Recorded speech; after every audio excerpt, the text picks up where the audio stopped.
Hi everyone, welcome to Cook with Vicky show. Today I'm going to show you how to do stir-fried squash egg. Two of the squash, I already peeled the skin off. First you cut them short and you thinly slice it.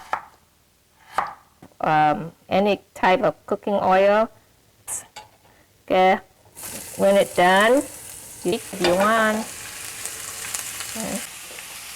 a dash of water in, like a tablespoon of water, and I will add inside a tablespoon of oil. You just stir it up.